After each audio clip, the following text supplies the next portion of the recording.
Hello, welcome to the Quicksilver Adventuring League. Today, I thought I'd actually do something different where I am actually going to kind of talk about the last game session I run. I run a game on Saturday nights and in a world that I called Nessaroon, and I created the world map in Wonder Draft. But what I want to do is go ahead and kind of go over some of the things that happened in the prior game, and I'm going to do this weekly and talk about what I did to resolve things where I was caught off guard and maybe give some feedback for, DMs as they go through maybe similar situations. But yeah, if you like this, just please hit the like button and subscribe to the channel. I'd appreciate it. I'm not starting this at the beginning because we actually started this campaign back in February. I think it was second or third week of February of 2024. And so we've been running it for about, I don't know, 7, 8 months. And we typically meet 2 to 3 times a month. Sometimes we get all four in, but life happens. But originally, when I set up this campaign, I showed them the map and let them pick which continent they wanted to start on, just giving a basic overview of each continent and what was going on in that environment. And then they picked this desert style continent I'm showing here called Othuun. This continent actually has an issue going on with magic, which is part of the thing that the characters are here to actually discover and try to impact, hopefully change. I actually run critical charts and fumble charts in this game. So a natural 20 or 19, depending on your class, is a crit.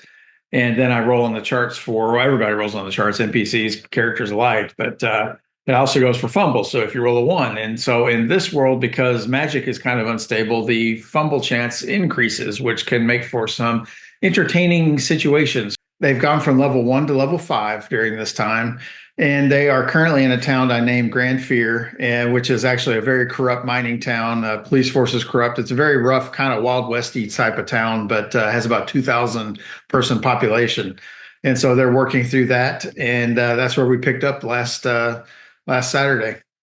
The team is actually in search of a contact to help them discover more about what's going on in the region.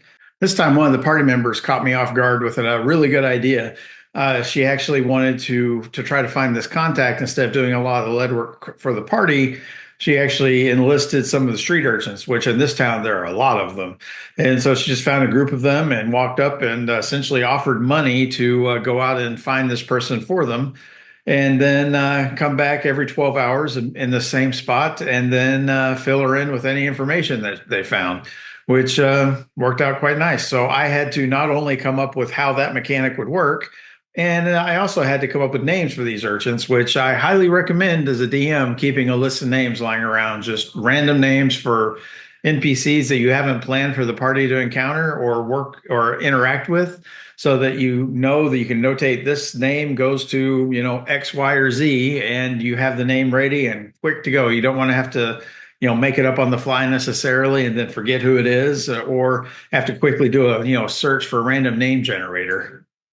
As for the actual mechanics of how these urchins would, go out looking for this contact and what success they may have, I gave each one of them an investigation roll and a DC for that, which I made kind of high for just an urchin to happen to randomly run across one. And two of them rolled really badly on the first 12 hours, and one of them rolled really well. So I allowed the party to get some type of insight into who their potential contact could be. I didn't roll high enough where I felt that the urchin would really say, this is the person you're looking for. Just kind of got a hint that when they started asking around at a certain location, that whoever they were talking to started getting very uncomfortable and would change the subject. And that urchin happened to catch on to that and come back and tell the party about that and where this person was located. So that was enough to give a clue as to, where to maybe start looking. And I figured that was a good way to handle the situation. One thing I like to do is I actually own a copy of Dungeon Alchemist, and I like to create. It's actually pretty good about creating quick cities and buildings and such. But the only thing I'm not a huge fan of is that I can't put a roof on a building. So if I want to show my party the map, I have to be kind of cautious about what I show them, because if I do an aerial view and they look inside a building, we're like, oh, that looks kind of suspicious. Or, hey, look, there's a secret door. It has kind of like a first person view, like a, from a first person shooter. So like when I'm doing the sharing with the party, I tend to go into that mode so that they're actually looking at walls and such, and you can actually open and close doors. So it actually blocks line of sight so that I can actually hide some of the things that I want to have hidden from the party. Another thing that I like to do for, long-term story and weaving in backstories is I will actually have events that are not tied to a certain location. So like in this town on their way to meet the who they thought was the contact, they actually ran to a plot point for two of the party members, but they did not realize that the plot, I had actually linked it to each other without telling them. And I can't go into detail here in case they watch this video, but I do that kind of thing to where it doesn't have to be in this town. It just has to be in a certain situation. And that situation happened to fit well at this moment. Having events like that where they're not actually tied to a certain location actually helps me as a DM quite a bit so that I know that a plot point is not missed because parties, those of you that have run and have been in games know that the group will not always go the direction you want them to go. And when they go a direction that's like a total 180 of where you expected, you need to still have that plot point it get in their radar at some point. So I have it not tied down to a certain location, but maybe more fit into the moment. Once they got to the tavern is where things got really kind of interesting.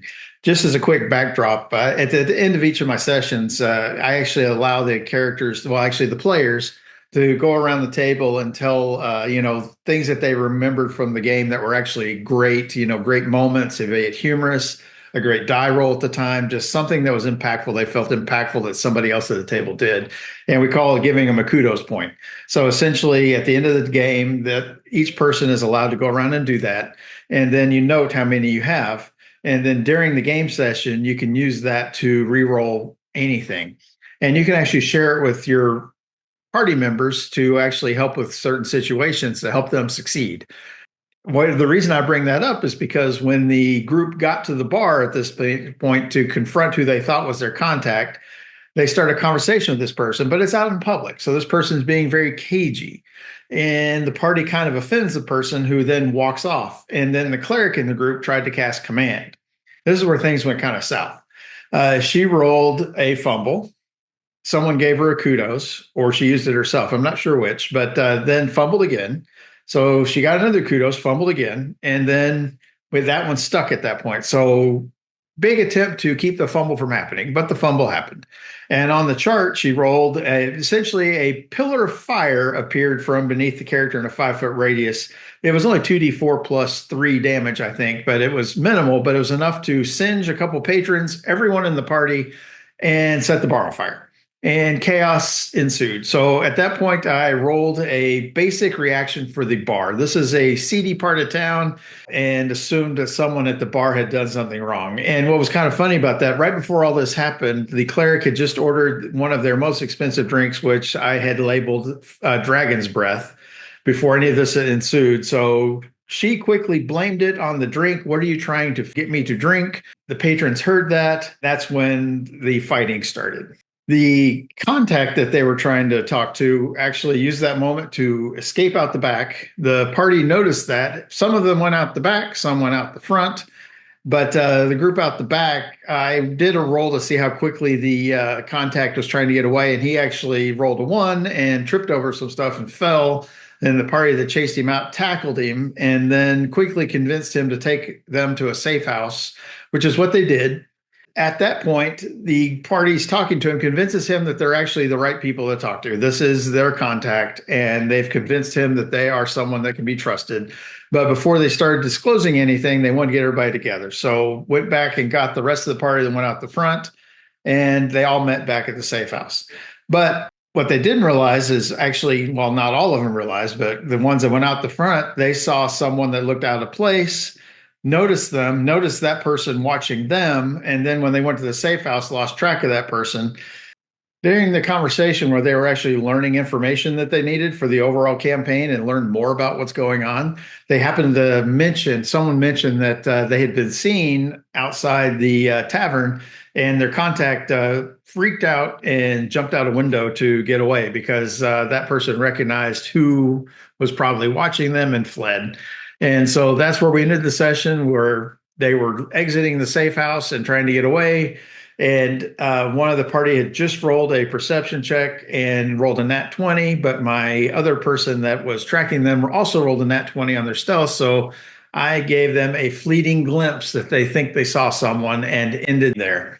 That was how I decided to resolve the dueling 20s. I hope you found this little Cliff Note version of what happened last Saturday night entertaining and informative as to how I handle some of the situations when I get caught off guard and have to kind of improvise or improv. But I'll do another one next week for this weekend's session. But if you like the video, please hit like. If you like the content, please hit subscribe. But thanks for watching.